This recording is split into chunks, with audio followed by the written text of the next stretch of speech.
Le second livre des Chroniques, chapitre 11.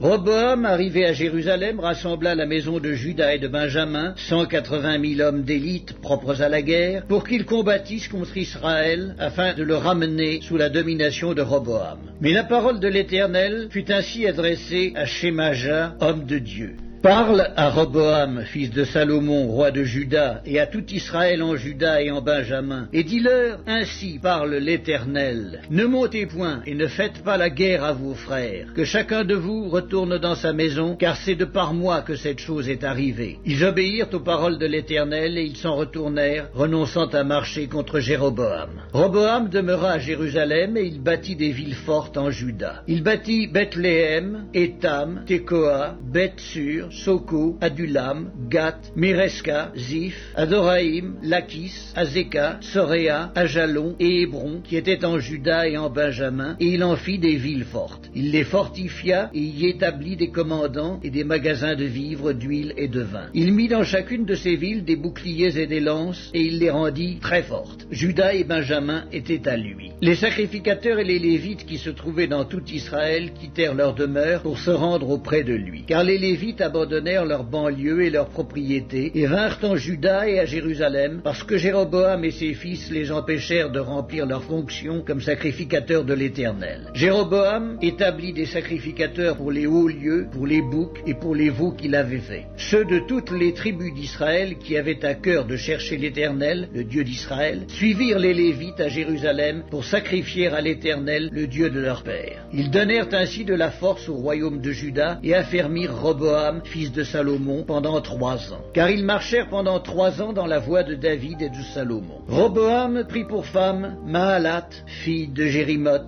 fils de David et d'Abikaïl, fille d'Eliab, fils d'Isaïe. Elle lui enfanta des fils, Jeuc, Shemaria et Zaham. Après elle, il prit Maaka, fille d'Absalom. Elle lui enfanta Abijah, Ataï, Ziza et Shélomith. Roboam aimait Maaka, fille d'Absalom, plus que toutes ses femmes et ses concubines, car il eut 18 femmes et 60 concubines, et il engendra 28 fils et 60 filles. Roboam donna le premier rang à Abijah, fils de Maaka, et l'établit chef parmi ses frères, car il voulait le faire roi. Il agit avec habileté en dispersant tous ses fils dans toutes les contrées de Juda et de Benjamin, dans toutes les villes fortes. Il leur fournit des vivres en abondance et demanda pour eux une multitude de femmes.